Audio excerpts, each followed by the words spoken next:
Hi there, welcome to the Social Media for Students class. Now, social media has become a really big deal in the business world in the last few years, but actually the group of people that continue to use social media platforms and network online more than any other are students. Now that sort of sounds great in theory because we think, well, they could take all those skills and that experience that they've acquired throughout their time at university and then actually use it in the business world later on in life, but unfortunately that doesn't tend to be the case. I think that the reason for this is A, because almost all of that activity is restricted to Facebook, and then secondly because it's almost exclusively social in nature. They don't tend to take advantage of the academic opportunities that it presents, and neither do they take advantage of it from an employability point of view. So anyway, if you're watching this on the website, we've just created this page in an effort to try and help you do a little bit more with this technology beyond simply as a way to natter endlessly with your friends. So if we just run through a very quick overview. So there's three main points. So first of all, from an academic point of view, so for example, using Twitter and news aggregator services to really stay on top of any sort of developments in your particular subject area, and then you can use a blog to sort of force yourself to become much more expert within that particular subject. Then we have from an employability point of view.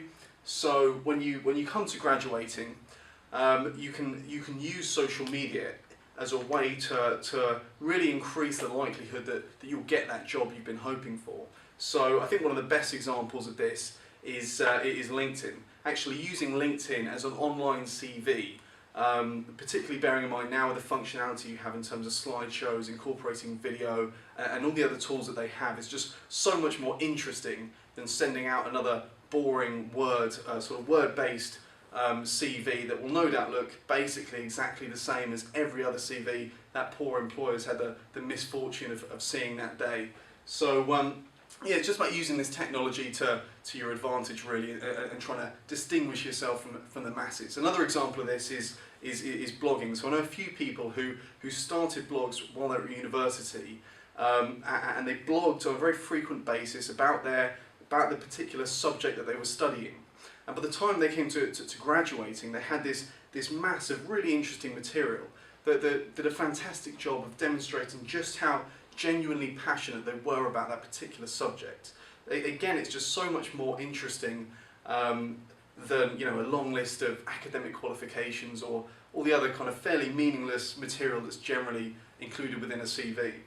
Other examples, so Twitter, using Twitter in order to spot new job vacancies. Recruitment agencies now spend an awful lot of time on Twitter, so that's something else to be mindful of.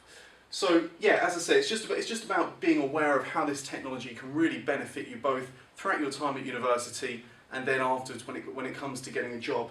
But I think really important at the heart of all of this is also being aware of the potential damage that it can do. So at 18, 19 years old, we all rush off to university, we have the time of our lives, brilliant, but then unfortunately we tend to insist on broadcasting every graphic little detail on our Facebook personal profiles. Now, I have absolutely no idea why. I mean, I can sort of understand it at the time, but thinking to the longer term, any sort of web-savvy prospective employer, the first place he or she's going to look to try and get a really good understanding of what you're like as an individual is going to be on Facebook. So you just need to be aware of what sort of information belongs in the public domain and what sort of information really doesn't belong in the public domain, and just being aware of how to sort of change your security settings, that sort of thing. So that's about it. I hope you can take something positive from it, and if you have any questions at all, just leave us a comment at the bottom of the page.